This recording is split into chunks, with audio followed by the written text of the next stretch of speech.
there's more to this mystery, and I think we're putting together a few pieces of the puzzle that we were missing before. This is the Subaru that we did a video on just recently, and let me tell you more that we're finding here.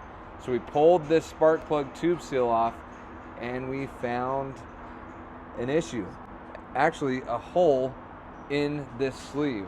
So Donald, tell me a little bit more about this, because you're putting the pieces of this puzzle together. So if you guys remember, the customer noticed a valve cover leak after he did the spark plugs. After the shop did the spark plugs. After the shop did the spark plugs. And I was thinking, there's no way, you don't have to do that in order to do a spark plug. You don't need to pull the valve cover. So, you know, after diagnosing and confirming, we still had a, you know, cam tower leak, which is fine. We would have ended up at the same place to begin with, but as he pulls off the spark plug tube seal, he could see damage where it was bowing outward, and someone actually welded this. So we can speculate on what happened.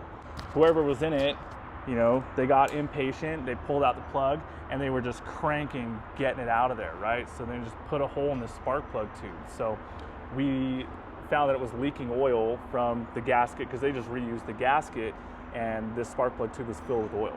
So, well, I wonder if they resealed, if they tried to take this apart or something, because the silicone here didn't look like the factory stuff too.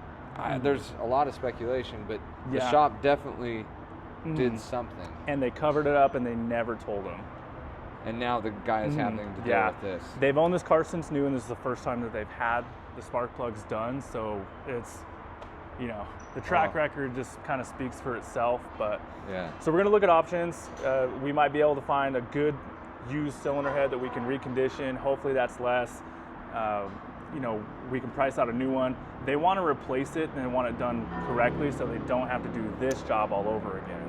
Well, good find. Crazy story. If anybody else has dealt with a Subaru like this, I'm curious to know if you've seen something as bad as that.